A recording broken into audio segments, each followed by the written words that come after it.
ചിറ്റാരിക്കലിനടുത്ത് പണ്ട് അതിരുകളില്ലാതെ കിടന്ന വിശാലമായ വനമാണ് ദണ്ഡിയാങ്ങാനം.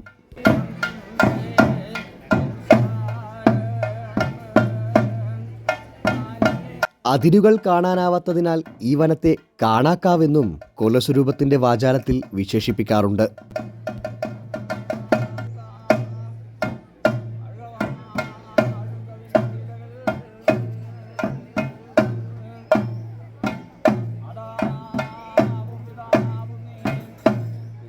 കാണാക്കാവിൽ വസിക്കുന്ന കാണാക്കാവിലച്ചി കമ്മാടത്തമ്മ സാക്ഷാൽ ഭദ്രകാളി സങ്കല്പം തന്നെയാണ്.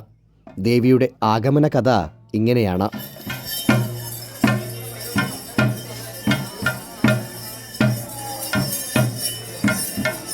ഭദ്രകാളി ദാരികനെ നിഗ്രഹിക്കാനായി ദാരുകൻ കോട്ടയിലെത്തുകയും ഘോര യുദ്ധാനന്തരം തൻ്റെ ദണ്ടുകൊണ്ട് അവനെ നിഗ്രഹിക്കുകയും തുടർന്ന് ശാന്തയാകാതെ ഉഗ്രകോപത്തോടെ ദാരികനെ വധിച്ച ദണ്ട് വടക്കുകിഴക്ക് ദിശ നോക്കി വലിച്ചെറിയുകയും ചെയ്തു. രക്തത്തിൽ മുങ്ങിയ ആ ദണ്ട് ഇന്നത്തെ കമ്മാടം ഗ്രാമത്തിൽ ഇളയടത്തു ചേരിക്കൽ എന്നറിയപ്പെടുന്ന സ്ഥലത്ത് ദണ്ഡകവന സമാനമായ ഘോരവനത്തിൽ പതിക്കുകയും അതോടൊപ്പം തന്നെ ദേവീശക്തി അഘോരമായ മഹാകാളി രൂപത്തിൽ ഇവിടേക്ക് എത്തിച്ചേരുകയും ചെയ്തു. വളരെ മനോഹരമായ കാനന ഭംഗിയിൽ ദേവി ആകൃഷ്ടയാവുകയും ശാന്തയാവുകയും തുടർന്നവിടെ വസിച്ചു പോരുകയും ചെയ്തു.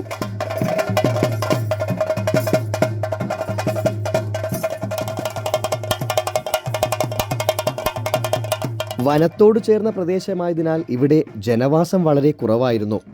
അന്ന് കമ്മാടത്തുണ്ടായിരുന്ന പ്രധാനപ്പെട്ട ഇല്ലമായിരുന്നു കമ്മാടത്തില്ലം. അന്ന് ഇല്ലത്ത് ഭരണം നടത്തിയിരുന്നത് അടുക്കത്തായറായിരുന്നു. അന്നവർ മന്ത്രവാദ വിഷയങ്ങളിൽ പ്രാവീണ്യം നേടിയവരായിരുന്നു.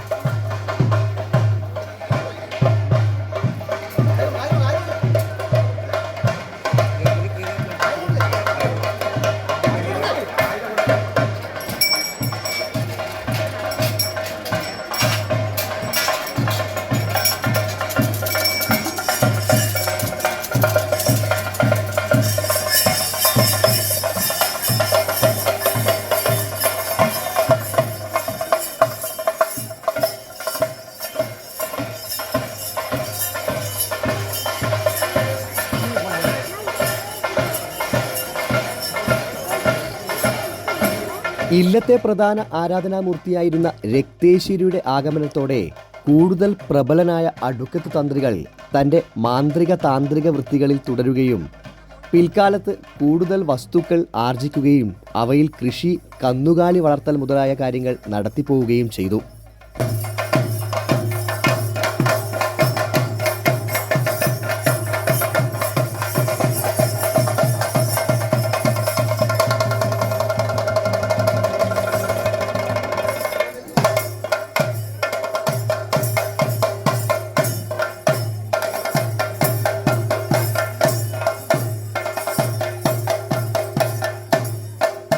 കാര്യങ്ങൾ നടത്തിപ്പോവാൻ അന്നവർക്ക് അനേകം കാലിയാന്മാരും സഹായികളും ഉണ്ടായിരുന്നു.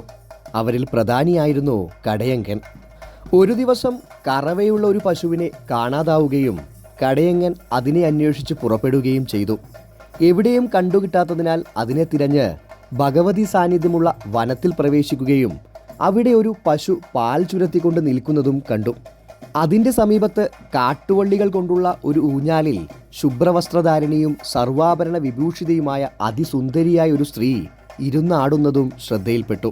ഭയചകിതനായ കടയങ്കിനെ കണ്ട ആ ദിവ്യരൂപം അവനോട് പശുവിനെ കൊണ്ടുപോയിക്കോളൂ എന്നും തന്നെ ഇവിടെ കണ്ട കാര്യം ആരെയും അറിയിക്കാതിരിക്കണമെന്നും ആവശ്യപ്പെട്ടു.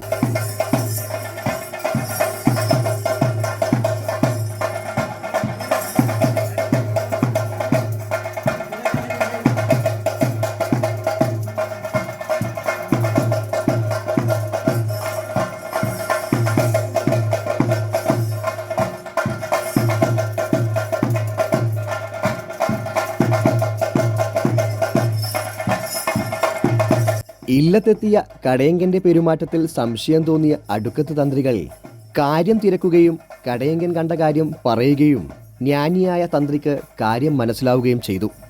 പ്രകൃതീശ്വരിയായ സാക്ഷാൽ പരാശക്തിയാണതെന്നും ആ ശക്തിയെ തൻ്റെ ഇല്ലത്തേക്ക് കൊണ്ടുവരണമെന്നും അദ്ദേഹം തീരുമാനിച്ചു. ഒരു കോഴിയെയും എടുത്തുകൊണ്ട് തൻ്റെ കൂടെ വരാൻ കടയങ്കനോട് ആവശ്യപ്പെട്ടു. കാര്യം ഗ്രഹിച്ച ഭഗവതി സാത്വിക വേഷം വെടിഞ്ഞ് ഘോരമായ രൂപം സ്വീകരിച്ചു. ദേവി ഇരുന്നിരുന്ന ഭീമാകാരമായ പാറ രണ്ടായി പിളർത്തി അതിനിടയിലൂടെ ഭൂമിക്കടിയിലേക്ക് അന്തർദാനം ചെയ്യാൻ തുടങ്ങി. അപ്പോഴേക്കും അവിടെ എത്തിയ തന്ത്രിയും കടയങ്കനും ഈ കാഴ്ച കണ്ടു. ഭയചകിതനായ കടയങ്കൻ ബലി നൽകാനായി കൊണ്ടുവന്ന കോഴിയെ ദൂരെ എറിഞ്ഞുകൊണ്ട് തിരിഞ്ഞോടി. ഗത്യന്തരമില്ലാതെ തന്ത്രി തൻ്റെ കൈവിരൽ മുറിച്ച് രക്തം വീഴ്ത്തി. അതോടെ ദേവിയുടെ താഴോട്ടുള്ള ചലനം നിലച്ചു. കഴുത്തുമുതൽ മുകളിലോട്ടുള്ള ഭാഗം മാത്രം ദൃശ്യമായി. തന്ത്രിയുടെ പ്രവൃത്തിയിലും ഭക്തിയിലും സന്തുഷ്ടയായ ഭഗവതി തൻ്റെ അസ്തിത്വം അദ്ദേഹത്തെ ബോധ്യപ്പെടുത്തുകയും താൻ ഒരു മന്ത്രത്തിനും തന്ത്രത്തിനും പൂർണ്ണമായും വംശമതയല്ലെന്നും അദ്ദേഹത്തെയും ഭക്തജനങ്ങളെയും അനുഗ്രഹിക്കാൻ ഇല്ലത്തേക്ക് വരാമെന്നും പൂജാതി കർമ്മങ്ങൾ കഴിഞ്ഞാൽ തിരികെ പ്രകൃതിയായ കാവിലേക്ക് തന്നെ മടങ്ങി വരുമെന്നും അറിയിച്ചു. തുടർന്ന് കമ്മാടത്തില്ലത്തേക്ക് തന്ത്രിയുടെ കൂടെ ആഗമിച്ചു.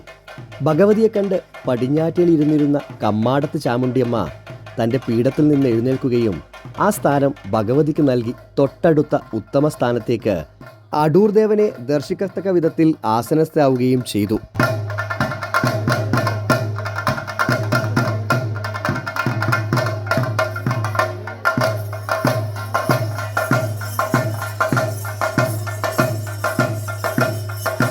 ദണ്ഡിയങ്ങാനം കാവിൽ നിന്നും വന്നതിനാൽ ഭഗവതി ദണ്ഡിയങ്ങാനത്ത് ഭഗവതി എന്നറിയപ്പെട്ടു.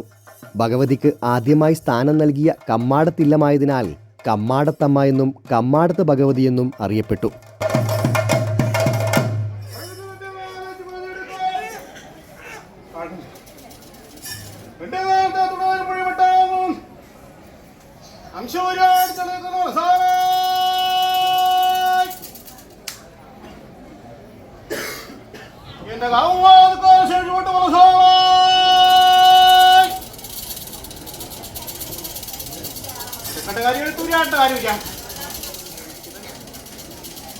അതുകൊണ്ടാണ് ശരിക്കലും പറയുന്നത്. നാലരിവരെത്തി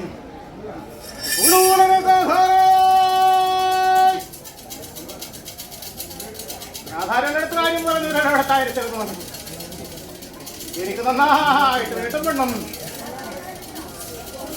അതുകൊണ്ടാണ് പാട്ട് വന്ന് കാണിക്കും പറ്റും.